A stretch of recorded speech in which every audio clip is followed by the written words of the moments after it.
something you're gonna get? Yes. Yeah, maybe just talk about what your recommendation is.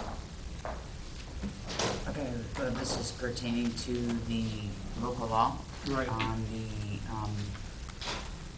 residential reassessment exemption.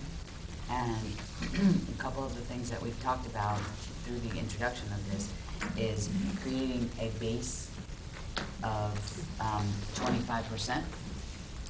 And so that means that anybody that had an equalized value in 2015 to an equalized value of 2016, if that difference is greater than 25%, that's number one of the criteria of being eligible for this exemption.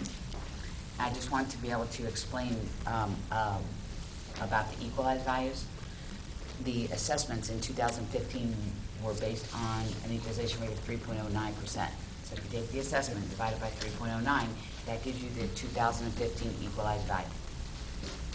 The 2016 assessments are based on 100%. So if you take the assessed value divided by 100%, you're getting the equalized assessment for 2016.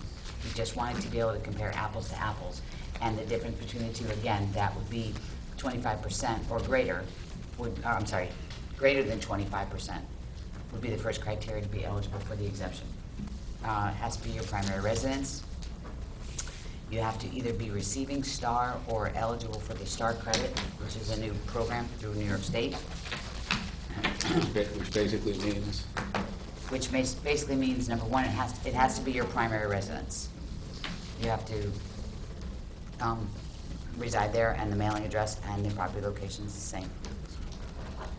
We did put together, just to let you know, in preparation of the potential of the passage of this, we put together an exemption application. The deadline for filing this exemption is September 15th, 2016 at 5:00 p.m. And could they follow up by mail, or is it like, will we have it posted on the website? It will be on the assessor's website, but it has to be received by the assessment department no later than September 15th.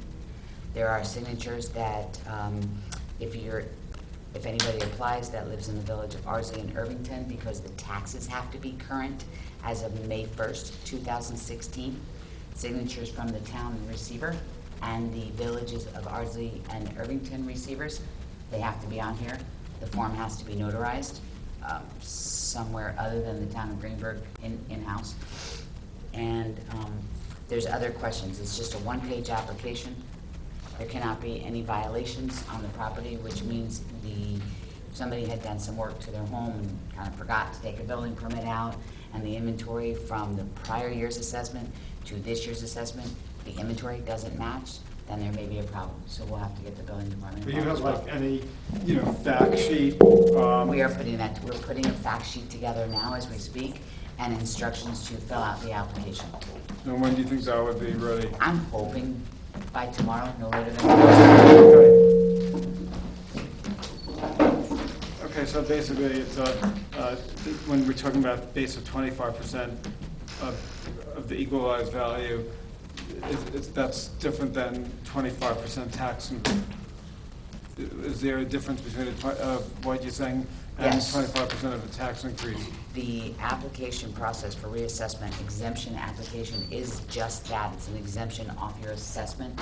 We don't know what the taxes are going to be due to the reassessment until the Board of Assessment Review is finished and the budgets for the taxing jurisdictions are set. So this is strictly based off of just prior assessments and current assessments. I know we've been getting a lot of questions in my office about what the taxes are going to be, after the informal hearings, after, my deputy and I, Gary, met with taxpayers and through the Board of Assessment Review, and we don't know, because we just don't know about the assessment reductions. So we will be at 100% assessment, 100% valuation as this thing as we move forward. We did have some members of the school district come and say that they were going to be losing out on school aid because we were phasing in the assessment. That's not correct, right? We're doing 100% assessment, and then there's going to be exemption off of that assessment, no different than the veterans exemption or a senior exemption.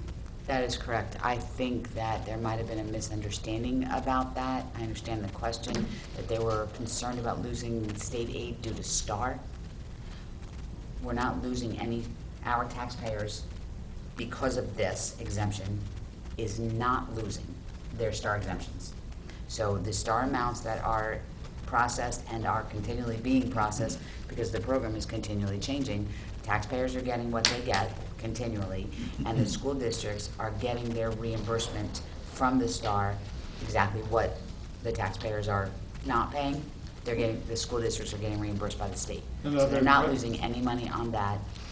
And I also understand the second question from the school districts was that,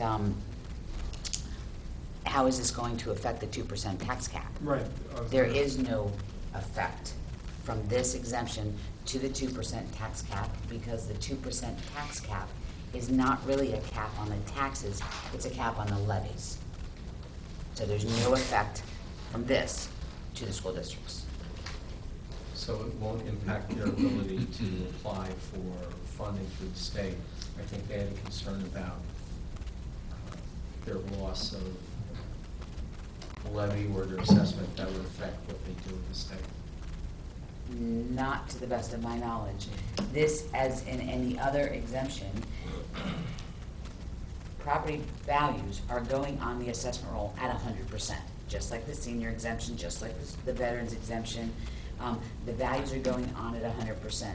This will be applied to that 100% assessment and be reduced, just implemented the same way that all other exemptions are being processed. Okay, that's fine.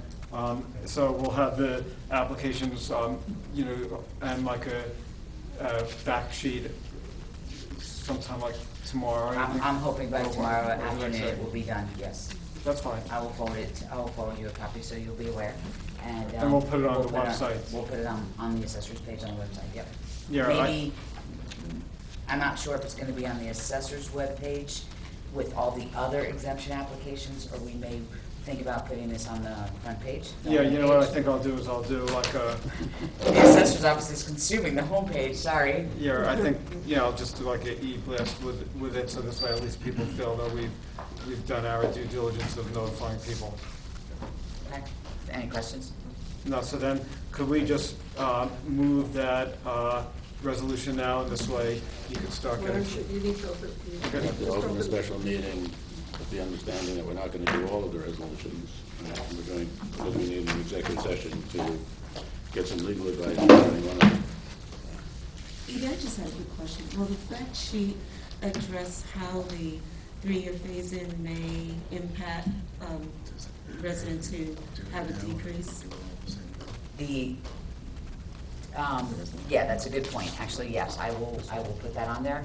But just to, thank you for bringing that up. The exemption application, this exemption is only applicable to people who apply. So for those residents who have seen reductions in their assessments due to the reassessment, they're automatically implemented. Oh, great. Yeah, so there is no phase down of assessments, there's only, for the reductions, it's just a phase in of the 25% or more increases. Good question, sorry, I should have brought that up. Thank you. Okay, good. Good. Look, You Look. want to talk about the Wells name? no, we're doing the special meeting now. Okay, all right, so guess I'll Okay, so call you back. what, so the first one is. Before you do that, Edie just said 25 or more. According to legislation, it's more than 25. She's, More than 25, I More corrected than- myself. Okay. right, yeah, no, she said that originally, Yeah. more than, Excuse me. well, you need to open the meeting first. Okay, so I'd like to move the resolution. Move that you open the meeting. I move that we open the meeting. Second.